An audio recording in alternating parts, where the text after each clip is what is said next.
Friends, ಈ ಗಿಡ ಇದೆಯಲ್ಲ, ಇದು ತುಂಬ ಡೇಂಜರ್ ಗಿಡ ಅಂತಂದೇ ಹೇಳ್ಬೋದು. ಯಾವ ಥರ ಇದೆ ನೋಡಿದ ಗಿಡ. ಈ ಗಿಡದಲ್ಲಿ ಈ ಥರ ಕಾಯಿಗಳು ಇರುತ್ತೆ. ಇದು ಒಂದು ಸಾರಿ ಏನಾಗಿತ್ತು ಅಂದರೆ, ಮನೆ ಮುಂದೆ ಸ್ವಲ್ಪ ಜಾಗ ಇತ್ತು. ಆ ಜಾಗದಲ್ಲಿ ಇಂಥ ಗಿಡಗಳು ಬೆಳೆದಿದ್ದವು. ಅದರಲ್ಲಿ ಈ ಥರನ ಕಾಯಿ ಬಿಟ್ಟಿದ್ವು.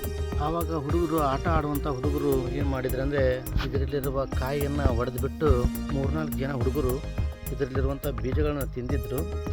ಅವರು ತಿಂದು 1 ತಾಸು 2 ತಾಸಿಗೆ ಅವರು ಪ್ರಜ್ಞೆನೇ ಇರಲಿಲ್ಲ. ಏನು ಮಾತಾಡ್ತಾರೆ ಅಂತ ಅವ್ರಿಗೆ ಗೊತ್ತಿರಲಿಲ್ಲ.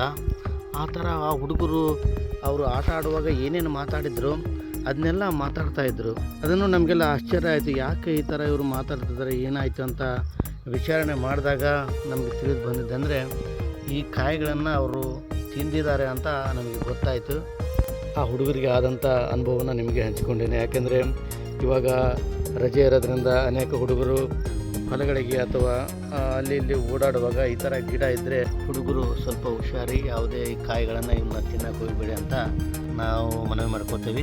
ರೈತರು ಮತ್ತು ಯಾರಾದರೆ ಇದು ಗಿಡದ ಬಗ್ಗೆ ನಿಮಗೆ ಏನಾರ ಮಾಹಿತಿ ಇದ್ದರೆ, ಇದು ಯಾವುದಕ್ಕೆ ಯೂಸ್ ಆಗುತ್ತಾ ಅಥವಾ ಇಲ್ವಾ ಅನ್ನೋದನ್ನು ಕಾಮೆಂಟ್ಸ್ ಮಾಡಿ, ಲೈಕ್ ಮಾಡಿ, ಶೇರ್ ಮಾಡಿ, ಹಾಗೂ ಹೆಚ್ಚಿನ ವಿಡಿಯೋಗಳಿಗಾಗಿ ನಮ್ಮ ಚಾನಲನ್ನು ಸಬ್ಸ್ಕ್ರೈಬ್ ಮಾಡಿ.